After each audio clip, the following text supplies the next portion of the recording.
Farmers, trust is everything. At Genesis Fertilizers, we're not just proposing to build a facility, we're building a future designed for you. With real progress already underway, we're closer to providing Western Canadian farmers with a reliable, locally produced fertilizer supply. Now is the time to take control of your farm's future. Learn more at genesisfertilizers.com/credibility.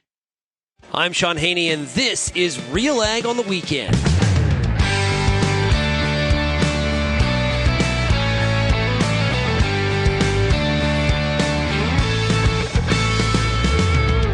Let's get real and get connected with the week that was in Canadian agriculture. RealAg on the Weekend starts now. Welcome to RealAg on the Weekend here on 650 CQM and 980 CGME. I'm your host, Shaun Haney of RealAgriculture.com. Hope you had yourself a great week. It is definitely chilled down. Winter is here for a good part of the Western Canadian prairies, just not Saskatchewan.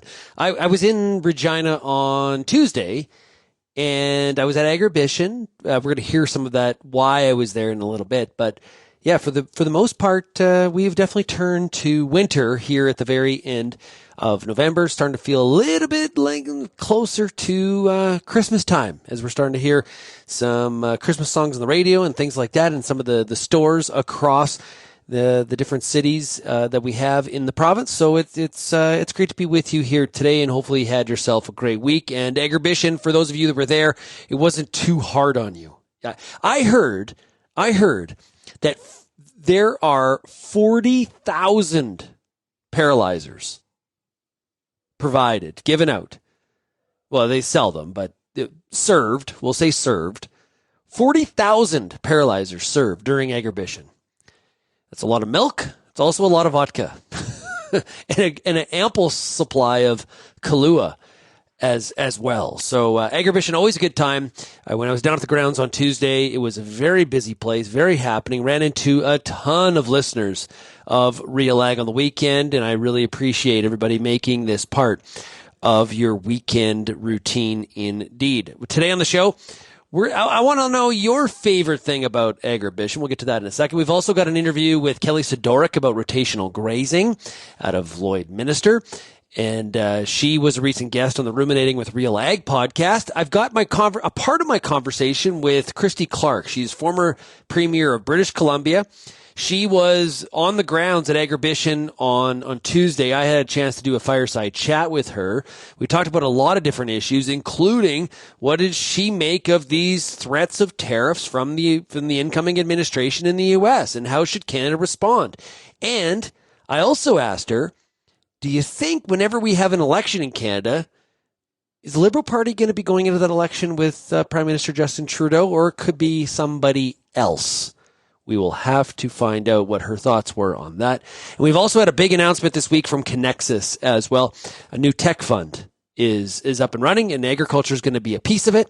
And we'll hear about that announcement that was made this week as well. Now, if you have any feedback on today's program, we'd love to hear from you. Send me an email, shaney@realagriculture.com. You can also find Real Agriculture across all the different social media platforms, or you can always call the RealAg feedback line. That is 855-776-6147. We'd like to hear your favorite thing about Agribition. I think mine's down at the barns. It's just, there's such a happening place. There's so much business that is done. Like, there's the whole trade show element and that component of the commerce of Agribition. But I like going down to the barns and walking around, and that's where a ton of the business is done. People coming from all over North America and the world. And the amount of trade and deals that are happening in a week like this in Regina around the purebred industry is really cool. I think it's misunderstood by a lot of people that haven't been around Agribition or haven't kind of been down in those barns in that area. This is really the beginnings of the cattle industry in Western Canada from a seed stock perspective. So really respect a lot of the hard work that people in the purebred industry put into the industry. And there's a lot of people that have commercial herds that are, of course, running around Agribition. And I saw a few feed yard owners on Tuesday as well. So a lot happening. But I would love to know your favorite thing. Is it the barns? Maybe it's the paralyzers. I don't know. It's the party. There's a party element to Agribition. If you've ever been to it, you know that. No one, it's hard to leave Agribition without a bit of a tight forehead the next day. Let's just put it that way. But I would love to hear from you what your favorite thing is about Agribition.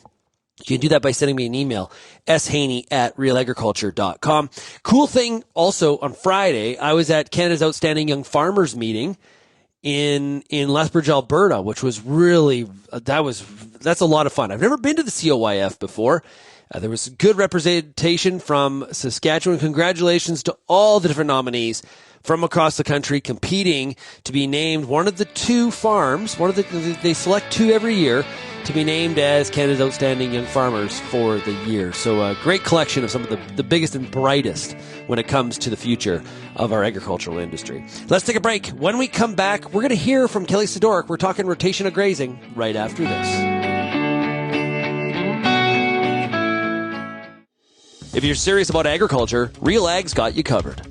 For over 10 years, we've listened to and shared what producers have to say about everything from policy to agronomy from coast to coast. Keep up with the latest in Canadian agriculture at RealAgriculture.com through daily newsletters and check out our YouTube channel. Thanks for joining us in the RealAg community as we continue to cover and serve North American agriculture.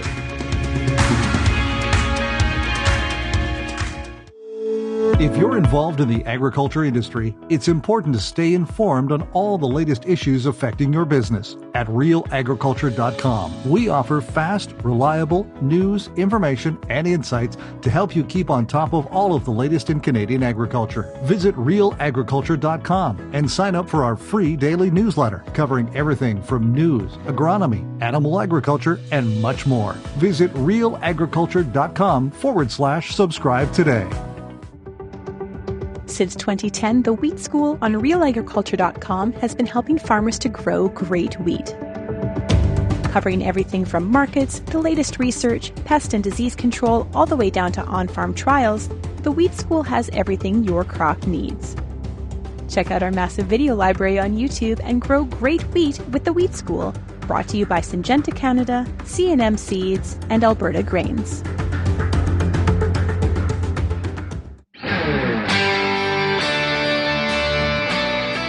An exciting new event is coming to Saskatchewan mid-January. The Sask Crops Forum will include Commission annual general meetings, 4 keynote sessions, plus extensive networking opportunities. Registration is open now. Visit saskcanola.com to learn more. One of the cool podcasts that we do at RealAgriculture.com is Ruminating with RealAg, a cattle production-focused podcast that's hosted by Amber Bell on our team. And because it's Agribition this week, thought we'd play part of an episode of it where Amber had a great conversation with Kelly Sidoryk about rotational grazing. Now, you can find the Ruminating with RealAg podcast wherever you get your podcasts or at realagriculture.com. Let's listen in. Not only does she ranch with her family near Lloydminster, Alberta, or Saskatchewan, depending on what side of the border you're on, she runs her own consulting company and is a certified educator for Holistic Management International. But she is also a strong advocate for women in agriculture, and back in March was even awarded the AFSC 2024 Women in Ag Community Builder Award. So I am super excited to have you on the podcast with us, Kelly, and welcome. Thanks so much. I'm very happy to be here, Amber. Cool. So we get to talk about rotational grazing, which is one of my favorite subjects, as you know. So let's start off with some real basics. So that way we can, bring people in that might not have a background in this. Can you explain the concept of rotational grazing and just kind of how it differs from what is conventionally and more traditionally done? I guess more recently traditionally. Yeah, for sure. And it's also one of my favorite things too. So I think it's appropriate that I'm on a ruminating podcast. My family would probably say that as well. Anyway, so, the idea that traditionally, I don't know if that's an appropriate term to use, but we'll decide as we keep talking about it, we were no different than anyone else. We had pastures during the summer growing season for our cattle, and they went into these fairly large expanses and spent the entire growing season there. And then we started to discover that there's perhaps some other ways of approaching it where essentially you take that larger expanse of land, break it into paddocks, we refer to it. So we call the overall area a grazing cell, and then we break that into what we call paddocks and really start doing a planned grazing where we are moving cattle according to not only the needs of the cattle, but also the needs of the plants and the forages and the grasses and everything where they are. You know, some people will use the example that we are trying to mimic what happened many, many years ago with the large herds of bison, where they came into an area, grazed it, and then moved on. And they typically did not come back until there was regrowth, an ample amount of regrowth and new forage or replenished forage supplies for them to eat. So in a way, that is what we are trying to do. So, you know, as time went on, because we started doing this many, many years ago, as you know, and really one of our premises is about being lifelong learners. And it truly does feel like you just kind of get a grasp on it, and then Mother Nature throws you a wild card and you need to adapt. And I'm throwing a lot of different words in there that are also different descriptors for how people explain planned grazing or rotational or adaptive or management intensive. There's a lot of acronyms out there. And I think that's probably one of the problems with, when someone first enters in and is like, hey, I'm going to look at different styles of grazing, is just getting a grip on all the words that are used. Like, we use the word traditionally, but the reality is that traditionally would have been more rotational. I mean, with a cowboy out with his cattle herding them, that would have looked a lot more like your system, but without the fences. Yes, true. And so I guess really when you try to think of it, for the animals that are in the same pasture for the entire grazing season, the term continuous really is appropriate for that. Mm-hmm, definitely. So we learned about this with our introduction and practice of holistic management because, one of the premises of that, or there's a few of them, is the idea that it involves the land and the livestock. We were very interested in that. It also incorporates the finances, economics, and we felt that was important. And then me personally, the people side of it, the human side of it. So we try to incorporate all of that. But really the trying to be more intentional about how we managed our forages in the summertime. And what is the reason for that? So I guess that would be a lot of questions that I've heard from producers is, okay, well, continuous grazing, you get to just toss them out, leave them for the summer. You get the summer off or the summer to go and grow crops, right? So what would be the purpose in switching to a more management intensive grazing style? Initially for us, because we had taken a lot of cropland and converted it to forages, but so part of our goals were improved productivity related, of course, to economics, and feeling like we really could enhance forage growth if we went into paddocks, grazed them off, and then left an appropriate amount of recovery time before we came back and regrazed those plants, if we even did that same year. Very dependent on the circumstances, as you know. Right. And then what does that look like on your piece of land? So I guess that's one of the things too that's really hard for newcomers into this, because it's kind of like, well, how often do I graze? What day on the calendar do I move the cattle, right? So what does that look like for you? How do you do that? So, first of all, the answer to many of my those kind of questions are it depends, because it truly does. So what we try to do, and because we've been doing it for a number of years, and you can see the map over there, over my shoulder with all the different paddocks. We've got a lot. We generally will run 2 herds, but they overlap and piggyback and cross over, and that will depend too. But what we're really trying to do is sit down ahead of time and map out what a grazing plan and the moves would look like. So the rotation, if you will, or the order of paddocks we're going to go into.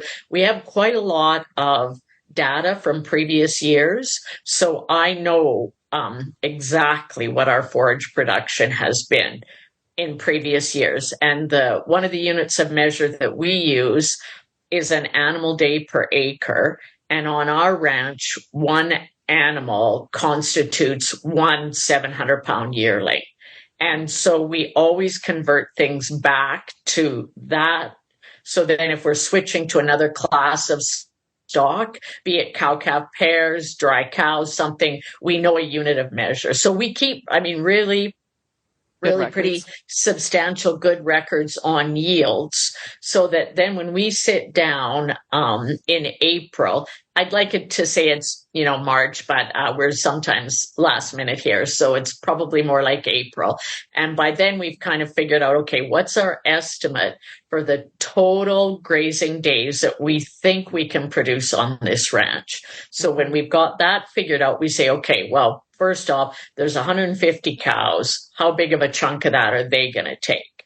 So then that is determined. And then, okay, the balance of what we're estimating, for example, number of years, that's going to be yearlings. So we think that they'll probably be here for 120 days. They usually come end of May, stay till end of September. So then if we've got X number of grazing days divided by that 120 tells us almost exactly how many yearlings we should run. So we do some calculations, which I guess you could almost say those are somewhat financial, but they're also based on what our estimates of forage production are. So once we've got those stock numbers figured out and then the order, then we can start using those same numbers to say, okay, if this was our production in that paddock last year, we'll estimate we're going to get this, which would mean we'll be there for 3 to 4 days, right? Then the next one, oh, that's a big paddock.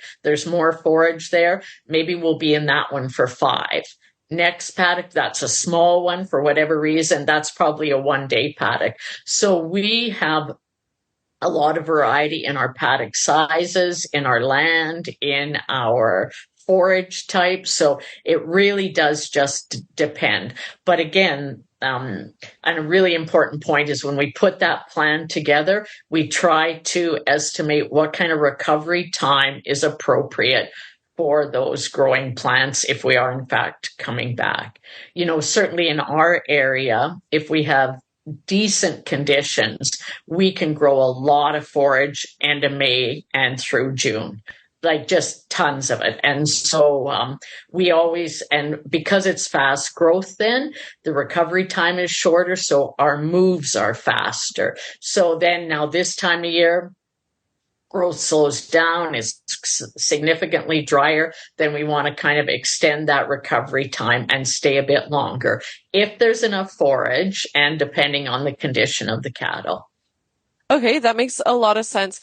So many questions came up while you were saying that. So, well, I guess the first question, what would you say to somebody who is just getting started rotational grazing? Let's say they have 100 head, they have a quarter of land, how would you recommend them get started, or even to know how many paddocks to do, what would they do? For sure. There's a lot of good resources out there for that online, to learn more about that. But first of all, I would say do not strive for perfection, strive for progress.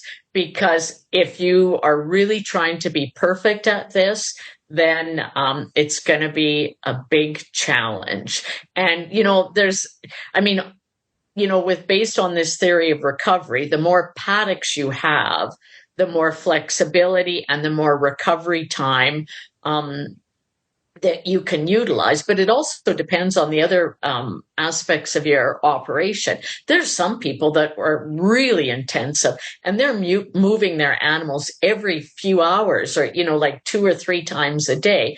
That was Real Agriculture's Amber Bell talking to Kelly Sidoryk about rotational grazing on the latest episode of Ruminating with RealAg. If you want to hear that full discussion, go to realagriculture.com or check out Ruminating with RealAg wherever you get your podcast. Now, it is the week for Agribition. There's a lot happening in the city of Regina. I was there earlier this week. It was on Tuesday, and I had a chance to have a fireside chat at the Grain Expo at Agribition with former BC Premier Christy Clark. And we'll hear some of that when we come back. You're listening to RealAg on the Weekend, 650 CQM and 980 CGME. RealAg Radio is Canada's only daily radio show focused on agriculture. Get expert advice on Agronomic Monday. Tuesdays and Wednesdays will cover a broad range of issues. Thursday we'll hear from farmers across the country on the Farmer Rapid Fire. And we'll wrap things up Fridays with the RealAg Issues panel with Kelvin Hepner and Lindsay Smith. Join us Monday through Friday at 4:30 Eastern. And don't forget about the replay at 7 in the morning on Rural Radio 147, Sirius XM. Get all the information you need to keep your pulse crop healthy and profitable with the Pulse School on RealAgriculture.com. The Pulse School is a free YouTube video series covering agronomy, research, and more across a host of different pulse crops. It's also available as an audio podcast wherever you download or stream your favorite podcast. Check us out on YouTube or visit RealAgriculture.com. The Pulse School, brought to you by BSF Canada. The Canola School on RealAgriculture.com is your one-stop shop for everything a canola grower needs. Check out our free video series on YouTube for all the latest in canola agronomy, research, marketing, and more. Don't have time to watch? Download the podcast version of the Canola School on RealAgriculture.com or anywhere you download your podcasts. Stay on top of all things canola with the Canola School on RealAgriculture.com, brought to you by BASF and Invigor Hybrid Canola.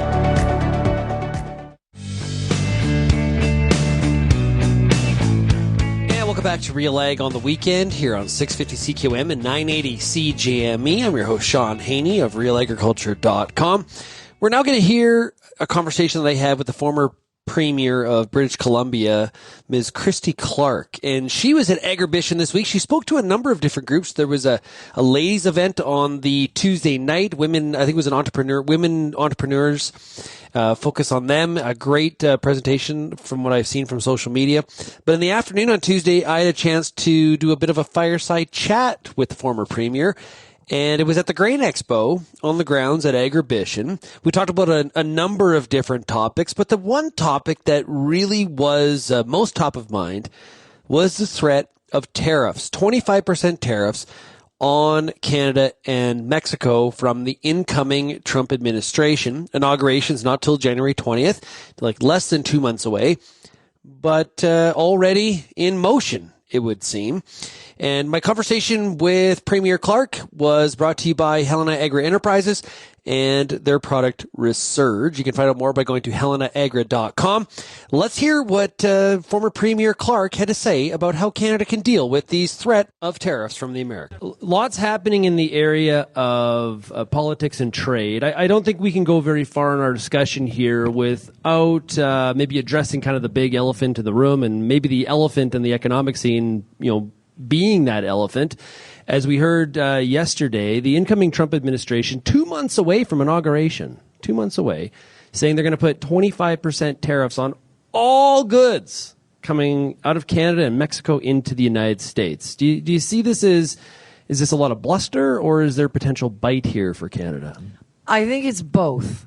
The way I think about President Trump, and we've all seen him, we all know him well enough, I think, that you can see him just kind of walking around saying, guess what, guys? I got elected again. I can do whatever I want. And I think he's not just enjoying this moment by making some unusual nominations, some of whom will never make it through Senate process. He just wants to make a point that he's back, he's big, and he's going to go big. I think that's true about the trade negotiations too. I think over the next little while, we're going to see a lot of focus on Mexico, probably less on Canada. So I think there's definitely some bluster there. But I think he wants to make sure that we all know this isn't going to be easy. And of course it isn't. This is how he's built his business and his life. You never start low. And if you read his book, I did actually. Yeah, he talks about that. How he learned you never start with a low bid. You always start high and then you work your way down from there. So not without potential for real pain for Canada, but maybe we can talk a little bit, Shaun, about why I don't think it's going to be as painful as it seems to be, and I certainly don't think it's going to be the kind of number he's talking about. Okay, well, why do you think it's not going to be painful? Well, I don't think it'll be entirely without pain, but I do think, here we are, in Western Canada, we produce a lot of inputs for production in the United States, and we have a pretty healthy trade balance when it comes to agriculture. We out-export them in the West on beef, but we import a lot of beef in the East. So you look at the trade balance, there's a lot in it for them that evens it up. And then no one wants to take the elements of production and make them more expensive in the U.S. The third thing I would say is you've got a lot of folks from border states with whom we interact a lot in a very integrated market in agriculture and in automotive, who don't want to upset that balance of trade, because everything you do and everything that they do depends on that whole system staying whole. So I don't think they have a lot of incentive to do it. And the last thing is, if he was to put the tariffs that he's talking about on Canada tomorrow, within 3 days, you would see food prices in the United States for many, many, many items go up by 25%. And one of the main reasons, and there were a lot, that the Democrats couldn't win this election is because people were still feeling inflation. And I think President Trump, he is cagey, and he understands that if he does anything that's going to bump up inflation for people, especially at the supermarket, it's a losing proposition for him. Well, I'll give you a Saskatchewan example where we do have leverage. About a month ago, I toured the Nutrien Allen mine, the potash mine, outside of Saskatoon.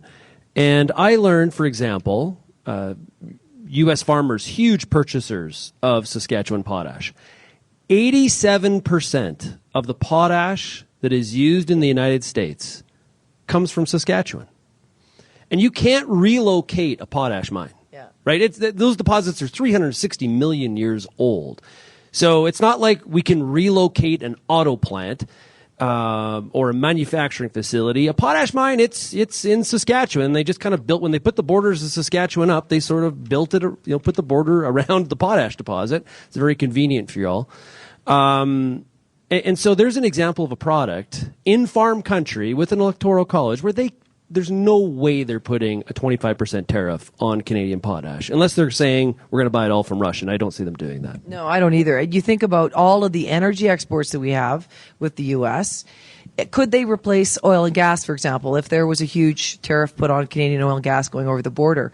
I don't think they can, because we all live along the border and we produce these items along the border. And so the transportation cost from Canada is negligible compared to the transportation cost for oil and gas, for example, coming from other countries. So they need what we have. We need what they have. It's been a long and increasingly complex relationship that we've built. And I just don't see this bluster coming to Canada in a big way. They're going to make it painful at the beginning. There's no doubt about it. That's the way President Trump likes to negotiate. Yeah. I just think we should keep in mind that longer term, I don't think this is going to be something we should be overly concerned about. Yeah, what you said, but I really agree with, is Canada's problems aren't Mexico's problems. And so if you look at illegal immigrants, for example, last year there was 10,000 illegals that crossed from Canada into the U.S.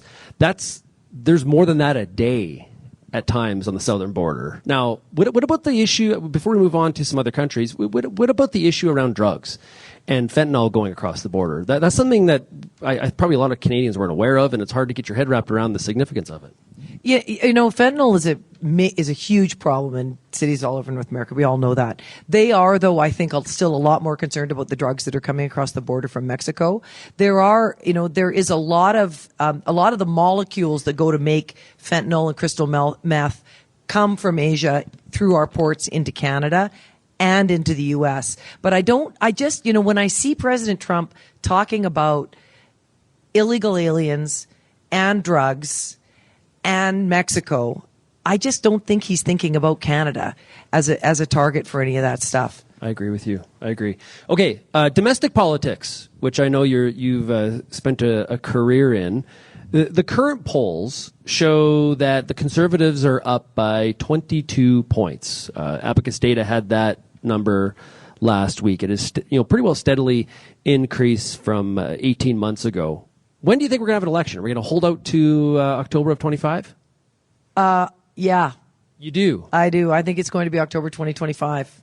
And the reason I think that is because when you look at the legislative calendar now at this point, there are really only 2 points where they could feasibly call an election, or where the opposition could force an election, and that would be May and September 2025. And it appears like the NDP and the Liberals have renewed their coalition agreement, or their supply agreement, whatever they call it. And if that's the case, then the election will be at the fixed election date.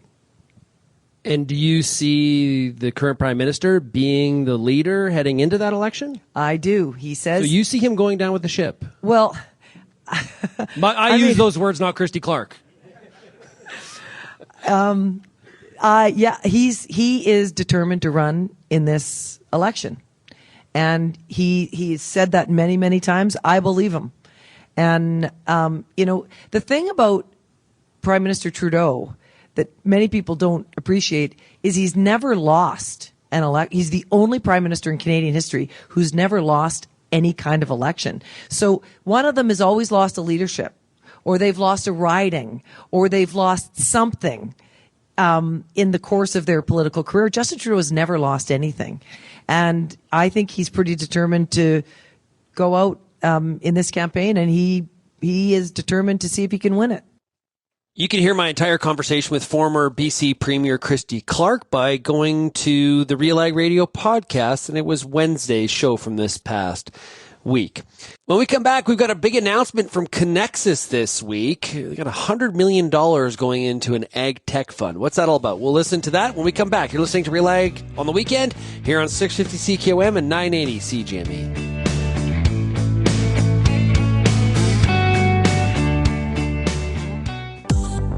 I'm Lindsay Smith from RealAgriculture.com. Join me Monday nights for The Agronomists, a 1-hour live and interactive show broadcast across YouTube, Facebook, and X. Monday nights at 8 p.m. Eastern, I host expert agronomists from all over the country to give you answers to some of the toughest agronomic questions. Join us live or catch the replay Tuesday morning. That's The Agronomists with me, Lindsay Smith, Monday nights live at 8 p.m. Eastern.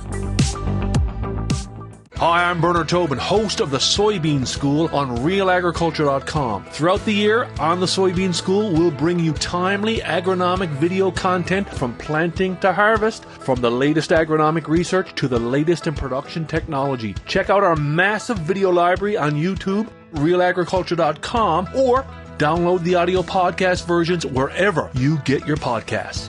The Soybean School is brought to you by BASF and Syngenta Canada.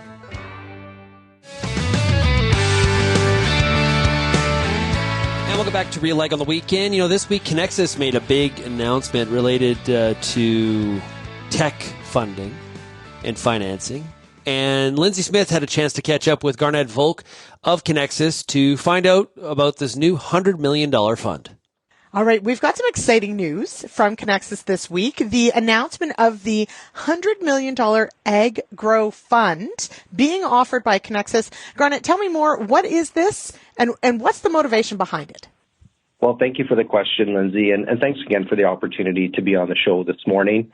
It's a new program, and we're really excited about this announcement called the Ag Grow Fund. It's a new lending program, as I said, that offers our ag producers exclusive discounted fixed rates, no fees, really just an opportunity to help save some money and reinvest in their operations at this time. So now it's $100 million that's been set aside.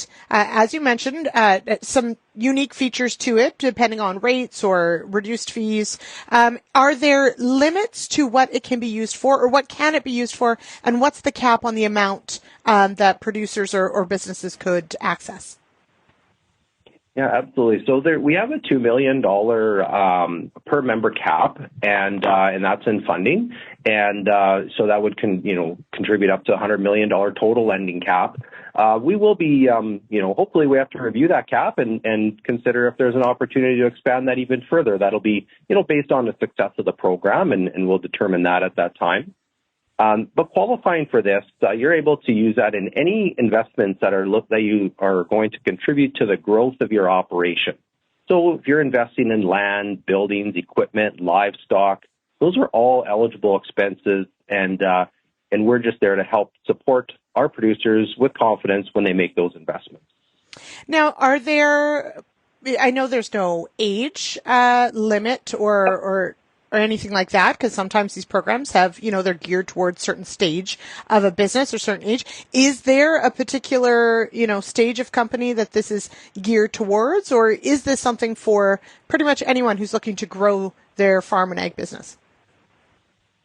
That's right. We don't have any age restrictions on it. This is open for all producers. At any size, any stage of their farm operation, they're able to take advantage of this program. We appreciate, some producers may not be looking to invest in one asset category, but might be looking to invest in another. And we're just happy to support all members in the choices that they're making and how they grow their operations. Now, when looking at this and looking at other offerings from Conexus, how does this fit in with the accelerator program that Conexus has? Because of course there's an ag tech play here that Conexus has been involved in. So does this complement that? Is this in addition to? What does that look like when you put it all together? Yeah, it's definitely in addition to. So, Conexus supports agriculture in many different ways, and our Ag Tech Accelerator program, that's by the cultivator. We invest in incubate companies. We help them accelerate their growth in ag tech. And what we do is we connect farmers with founders, tech founders, and funders. And so that's a separate program, all run out of our cultivator powered by Conexus, right here in Saskatchewan as well. Okay, so this is in addition to, potentially could run parallel to, but they're different streams within the ag space. Absolutely. Totally different programs. One's more on the debt financing side, and the other one is linking those farmers to founders and funders and investing in ag tech to help support their operations in very different ways. Yeah. Mm-hmm. So why this fund? Why now? Why this specific fund now for the agriculture space? So at Conexus, we understand agriculture. We understand the value that agriculture contributes to the health of our economy. We're committed to all of our members' success, and we're committed to helping Saskatchewan agriculture grow and help the province grow. So, why now? We know that producers can always use support now more than ever. So it's a win for producers. It's a win for Saskatchewan and the ag community, and it's also a win for Conexus. So we're just really excited about being able to help in any way we can. Mm-hmm. All right. Okay. And so for those producers who are interested potentially in looking at the details, in perhaps applying, where can they go for more information? So you'll see a lot of social media right now. We're at Agribition. There's a number of interviews, and our booth at Agribition would be a great place if you happen to be in Regina right now.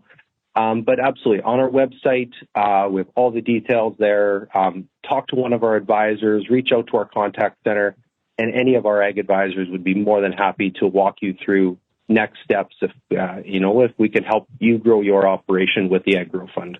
All right. Garnet, thank you so much for joining me on the show today. Thank you, Lindsay. Have a great day. You too. That was Lindsay Smith of Real Agriculture talking to Conexus's Garnet Volk. So congratulations to Conexus on that announcement this week during, a big week in Saskatchewan. There's a lot happening this week. Hey, if you have any feedback, we'd love to hear from you. Let's get back to my original question. What's your favorite thing about Agribition? And one of the cool things is not just for people that are in the cattle industry. I saw a lot of farmers rolling around there on Tuesday when I was in town. I also saw, and this is a big part about Agribition, is the connection to urban people that don't work in agriculture, but you know what? Take the time to go down and walk the grounds and find a little bit more about what is happening in the agricultural industry. You can provide your comments too. What's the favorite thing that you like to do, or what's your favorite thing about Agribition? Thanks everybody for tuning in this week to Real Ag on the Weekend. This is Shaun Haney of RealAgriculture.com. Cheers, everybody.